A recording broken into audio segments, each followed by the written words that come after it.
Bonjour tout le monde, bienvenue de retour dans l'atelier Soluscrap avec système de caméra pour cette nouvelle saison, la saison 6.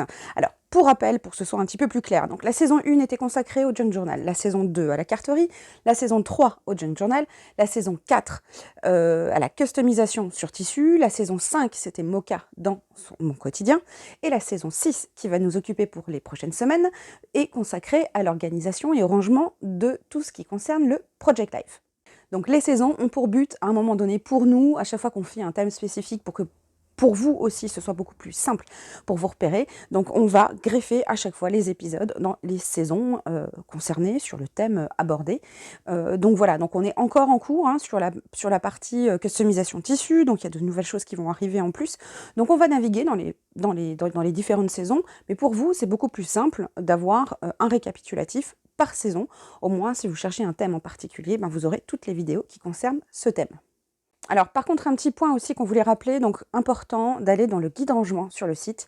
Donc le guide rangement, c'est vraiment l'endroit où vous allez pouvoir trouver toutes les informations, dimensions produits, photos, liens vidéo, explications, idées rangement, etc. Donc c'est dans le guide rangement que vous trouverez si vous avez envie de chercher comment ranger tel matériel. Si vous avez envie de voir toute une gamme de produits Soluscrap, les Clickbox notamment, vous allez sur cette page et vous avez tout un récapitulatif qui vous explique comment les utiliser, quelles sont les dimensions, etc., etc. Donc je me permets de vous faire un petit rappel parce que c'est vrai qu'on a des demandes souvent par mail ou par message de conseils rangement et souvent les gens ne sont pas allés voir avant dans le guide rangement pour avoir leur réponse. Alors bien entendu, si vous ne trouvez pas votre réponse et si vraiment vous en sortez pas, vous appelez, on est joignable, il y a un numéro de téléphone, souvent les gens s'excusent de nous déranger, mais si on met un numéro de téléphone, c'est bien que vous puissiez l'utiliser. Donc n'hésitez pas si vous avez des demandes particulière ou si vous ne trouvez pas sur le site la réponse à vos questions, vous nous appelez et puis pour nous c'est beaucoup plus simple aussi parce que vous dire comment ranger tel matériel, on ne peut pas le faire comme ça, il faut qu'on sache voilà, dans quel environnement vous êtes, comment est-ce que vous avez l'habitude de travailler. Voilà, c'est plutôt un échange de vive voix par téléphone et c'est beaucoup plus simple en plus pour vous conseiller. Voilà, alors j'ai fait quelques petits changements aussi dans l'atelier, si vous nous suivez, vous avez pu remarquer. Petits changements, donc j'ai dû récupérer de la place derrière, donc j'ai avancé un petit peu les étagères. J'en ai mis une ici, donc du coup j'ai réduit en surface de ce côté-là. J'ai un peu moins d'étagères et puis ça rentre aussi un peu mieux dans le plan vidéo. Mon bureau, je l'ai tourné, je l'ai plus contre le mur, je l'ai perpendiculaire au mur. Donc voilà, façon aussi de pouvoir utiliser son panneau oxygène. Voilà, et de toute façon, au cours de la saison 6, je vais de toute façon remettre mon plan de travail au milieu. C'est plus agréable. Alors moi, j'aime bien travailler debout. Et puis, de toute façon, au niveau des vidéos, des plans vidéo, c'est plus facile pour moi de le gérer lorsque j'ai le plan de travail ici au milieu. Voilà, donc on commence tout de suite par ce nouveau thème qui concerne le Project Life. Voilà, donc je laisse toujours, on passe sur le plan de travail, mais par contre je laisse toujours la deuxième caméra tourner, parce que comme ça, vous allez voir, je vais chercher des choses aussi dans mon environnement, donc ça vous permet vraiment d'avoir une vision globale de la façon dont j'évolue dans l'atelier. Donc, sur ce thème du Project Life, moi je vais vous montrer ce que j'ai en ma possession, donc là on va dire que c'est le Project Life de base, que l'on connaît et qu'on en a connu au départ, donc avec les grands classeurs et les grandes brochettes 30-30. Donc vous voyez, j'ai tenter de faire des choses dans ces grandes pochettes. Donc ça, on va voir l'organisation aussi pour ce grand format. J'ai été séduite vraiment par ce petit format. Alors, ce qui est bien dans ce type d'activité, donc le Project Life, c'est qu'on n'est pas obligé d'avoir 30 ou 40 photos pour pouvoir faire un album. Là, on va parler des petits moments du quotidien qui sont vraiment très très très variés. Ça peut être une photo rigolote prise de vos enfants ou de votre famille à un instant T. Ça peut être un proverbe qui a retenu votre attention. Ça peut être un article de presse. Ça peut être une réalisation que vous avez vue dans un magazine. Ça peut être vos propres réalisations que vous prenez en photo et que vous voulez garder au fur et à mesure que vous voulez relater dans votre album. Ça peut être un paysage qui vous surprend un jour J. Donc vous prenez une photo. Donc ces photos, voilà, vous n'avez pas d'album pour l'inclure. Bon voilà, vous avez le Project Life pour vraiment faire des petits focus sur des petits moments de notre vie au quotidien. Donc, les grandes pochettes. Donc, vous voyez que j'ai fait, voilà, j'ai inclus des pages à l'intérieur. C'est un peu un classeur de stockage pour l'instant. Bon, voilà, j'ai essayé de le faire. Je ne sais pas si je m'y suis bien prise, mais c'était assez contraignant ce format-là, pour moi en tout cas. Après, je pense qu'il y a une question d'habitude aussi. À force de faire, on va beaucoup plus vite et on prend des automatismes. Donc, j'ai peut-être pas non plus fait pendant assez longtemps pour pouvoir prendre ce rythme. Mais du coup, je suis tombée sur le projet Raconte-moi 2022 des ateliers de Karine, qui me semblait beaucoup plus abordable. Surtout qu'en plus, moi, à côté, je fais d'autres choses. Et du coup, j'avais envie, tous ces moments dont je vous ai parlé, j'avais quand même envie de les mettre un petit peu dans un album. Ça fait un peu, c'est pas un journal intime, mais voilà, c'est une image de notre vie sur un an. Et voilà, et j'étais plus attirée par ce petit format. Donc celui-ci, vous inquiétez pas, je vais en parler aussi. Je vous montrerai à chaque fois la façon de ranger pour les grandes pochettes, etc.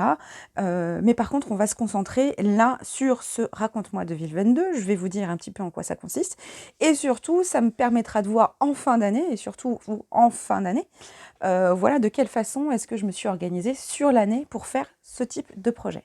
Donc, Raconte-moi 2022, il en existe déjà un 2021. Donc, ce sont les ateliers de Karine qui ont développé ce petit principe, ce petit classeur avec à l'intérieur un certain nombre de choses. Donc, vous avez le kit, il a été victime de son succès, donc vous n'en trouvez plus. Par contre, tous les éléments sont aussi accessibles à l'unité. Donc, il est possible aussi, avec un classeur autre que celui-là, de pouvoir commencer un raconte-moi. Par contre, vous avez aussi, alors le kit comprend un abonnement à la page Facebook Raconte-moi 2022, et là, c'est une mine d'informations. Communauté en plus bienveillante, où voilà, si vous êtes bloqué, si vous avez besoin d'infos, notamment pour la gestion des photos, bah justement, il y a même des tutos vidéo, il y a des PDF avec des petits plus imprimables pour alimenter le Raconte-moi 2022.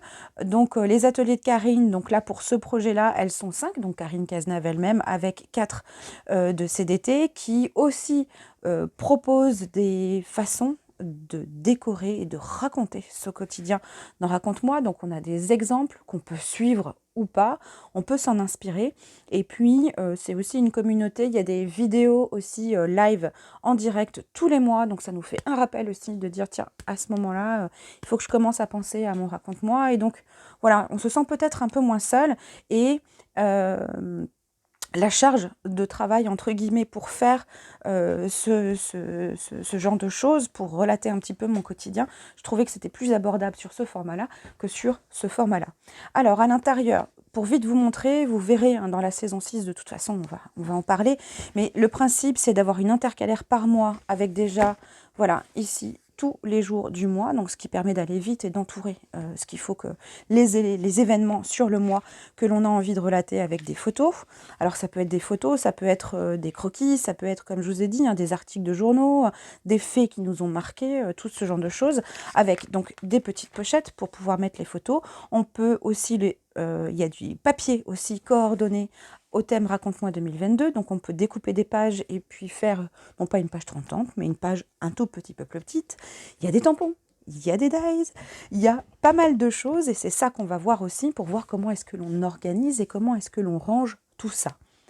Voilà, donc ce que je voulais vous dire aussi, c'est qu'il y a aussi une version kit, on va dire digitale, qui vous permet d'avoir accès justement à ce groupe, puisque quand vous achetez le kit ou le petit kit dit, on va dire accès digital, c'est pour un an de travail. C'est-à-dire que c'est pour 12 PDF, 12 vidéos en direct, un accès à un endroit de communauté où on peut poser des questions, on peut avoir des aides, etc. pour suivre un petit peu tout ça. Donc je vous mettrai les liens en dessous de la vidéo, vous aurez le lien vers le site si vous avez envie de voir un petit peu en quoi ça consiste. Mais ce que je trouvais assez intéressant justement pour ce type de projet, dans les saisons vidéo, on a déjà fait le junk journal, carterie, etc. Mais c'était aussi bien de voir le Project Live parce que ça suppose que l'on prenne beaucoup plus souvent son matériel et qu'on soit vraiment bien organisé pour pouvoir avancer rapidement. Donc on a les deux formats. Je vous montrerai comment ranger votre matériel pour les deux formats. Là, je vais juste vous montrer ce qui s'est passé lorsque j'ai réceptionné mon kit. Lorsque j'ai réceptionné mon kit, première des choses, je ne l'ai pas mis dans un coin. Là, ça va faire écho à la saison 3, comment on gère les kits et les tutoriels. Et donc là, j'ai pris un de mes organiseurs à 4 avec une protection customisée au papier de riz. Et donc à l'intérieur, sans forcément me soucier de ce que je vais faire, j'ai rassemblé ici, pour que ce soit en plus bien protégé, j'ai rassemblé toutes mes affaires pour commencer mon projet. Donc on avait dans le kit une poche, une petite pochette, et je pense que je vais essayer de voir pour l'inclure dans mon classeur. Je ne sais pas encore comment je vais faire, mais je vais le faire. Là, j'ai gardé le petit papier. Vous pouvez bien s'accorder aussi à l'intérieur. J'ai gardé ça. Là, on a des die cuts que j'ai pas encore rangés. Ici, je me suis préparé une petite pochette 17-17. Donc, ce sont les nouvelles avec des petits embellissements et puis des dots, etc. Ici, dans mes pochettes à 5, moi, j'avais pris en complément. Hein, donc, comme je vous ai dit, vous avez les choses à l'unité. Des petites pochettes avec ce genre de format. Moi, je trouve ça bien quand on a une ou deux photos qui traînent. Voilà, ça permet d'inclure à l'intérieur d'autres photos, enfin de rajouter des éléments. Donc moi je trouvais ça très bien ces petites pochettes.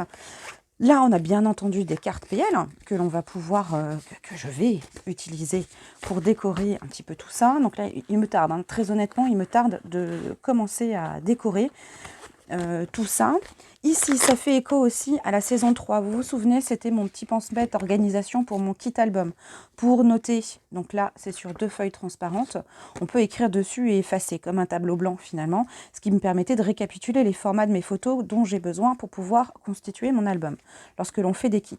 Là, pour le Raconte-moi 2022, alors j'ai pas envie de partir et de me... J'ai pas envie de me dire, ah tiens, le mois prochain, j'ai tel événement, il faut que je le prévoie, il faut que je Non, non, je pars au feeling, c'est-à-dire je vis mon mois, et je sais maintenant, par contre, que quand j'ai un événement, quand quelque chose me marque, je prends mon appareil, ou enfin, je prends mon téléphone, et je fais la photo, et je sais que ça va aller dans mon raconte-moi.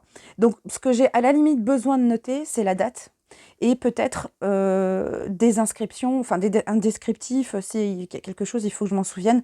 Je me le note et comme ça me sert de base pour ne pas l'oublier dans mon journaling le mois suivant. À l'arrière se trouve toute la collection de papier. Alors moi j'ai pris des choses supplémentaires hein, et puis je me dis, j'aimais bien les couleurs, donc je me dis, s'il m'en reste, je peux m'en servir pour autre chose.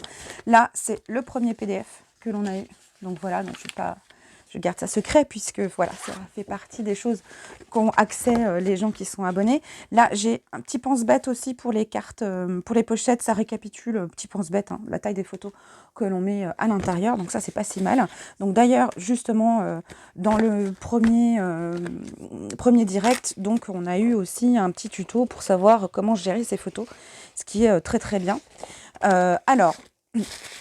Justement, ça, je l'aborde aussi. J'irai plus en détail dans le prochain épisode. Mais là, ça commence à février. J'ai mis mon mois de janvier. C'est-à-dire j'ai besoin de mon intercalaire de ma pochette. Et le classeur, j'ai pas besoin de l'avoir, forcément. Je vais le mettre dans mon étagère. Il va rester là, finalement. Et puis, je vais le sortir à chaque fois que j'ai besoin de le remplir, ou alors j'ai besoin, au bout de 6 mois, j'ai envie de me récapituler un petit peu. Puis vous avez vu, c'est un classeur, donc si j'ai oublié quelque chose, je peux revenir les mois précédents et me dire, ah tiens, je glisse un petit truc à l'intérieur. Autre chose aussi, petite idée qui m'est venue par après, quand vous avez des enfants qui aiment prendre des photos aussi, parce qu'eux aussi, ils ont un quotidien. Et voilà, moi j'ai pris un classeur que j'avais sous la main pour autre chose. J'ai racheté à l'unité donc les intercalaires, pochettes, etc. qui concernaient 2021. Comme ça, avec ma fille, on va travailler sur 2 couleurs différentes. Et puis, voilà, elle a pu déjà, elle, mettre ses photos. Alors, les photos, justement, qui est l'élément principal pour faire ce type de projet.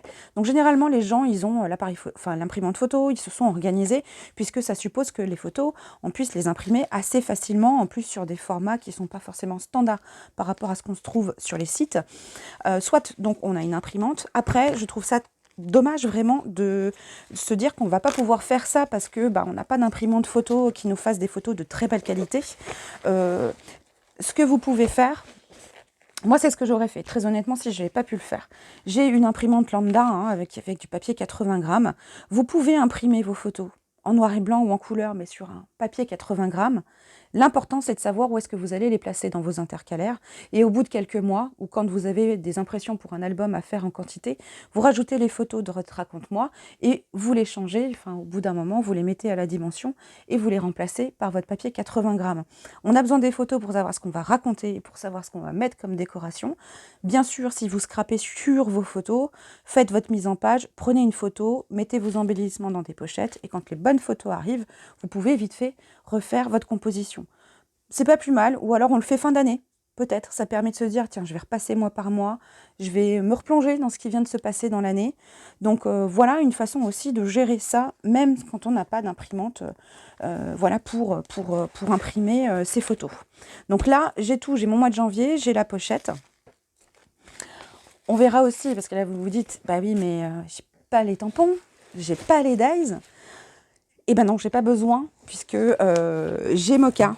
Mocha, c'est donc les organiseurs. Donc j'ai pas besoin de me dire, je vais utiliser ça toute l'année, je vais mettre tous les tampons que je vais utiliser. On ne sait pas ce qui va arriver, on ne sait pas si on va faire carnaval par exemple, on ne sait pas si on va aller à un petit rendez-vous amoureux non plus, on ne sait pas si on va partir en vacances, à quel endroit, etc. Donc voilà, on va utiliser forcément, si vous avez des tampons pour toutes les saisons, vous allez pouvoir les utiliser en plus dans ce type de projet. Mais moi, j'ai pas besoin. J'ai mes fiches et quand j'ai besoin d'un tampon ou d'un die ou ce genre de choses, je regarde mes fiches et je vais chercher le matériel en conséquence. Donc là, j'ai mes tampons, j'ai tout à portée de main et j'ai pas besoin de les prévoir absolument à côté de mon raconte-moi.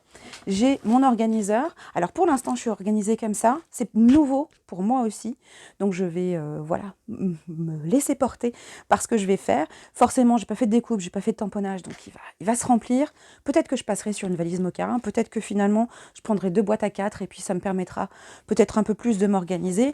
Là, encore une fois, le but, c'est vraiment de vous montrer les différentes possibilités que vous avez aussi de vous organiser. En tout cas, là, quand je vais devoir le faire, je prends déjà mon organiseur à 4, j'ai mon intercalaire, j'ai ma pochette, j'ai mes petits gribouillis, mes petites notes. Et là, effectivement, je vais commencer à chercher mes tampons, mes dies. Donc, dans le prochain épisode, j'attends juste quelques produits complémentaires. J'ai pas pu résister. Voilà, à commander, comme ça, je vous montrerai. J'ai des tampons et des dies. Mais comme ça, je vais vous montrer aussi comment re-ranger les nouveautés. Ça vous permettra d'avoir une vision un peu globale de tout ça, une petite piqûre de rappel.